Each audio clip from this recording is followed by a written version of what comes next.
سیدنا عبداللہ بن عباس رضی اللہ تعالیٰ سے روایت ہے کہ حضور پاک صلی اللہ علیہ وسلم نے فرمایا جو شخص اللہ تعالیٰ کی رضا کے لیے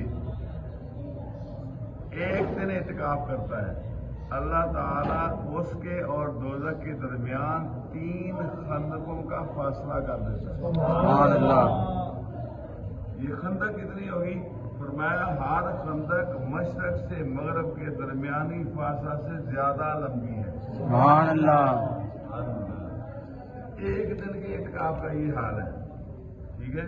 اور جو آخری عشرہ مبارکہ میں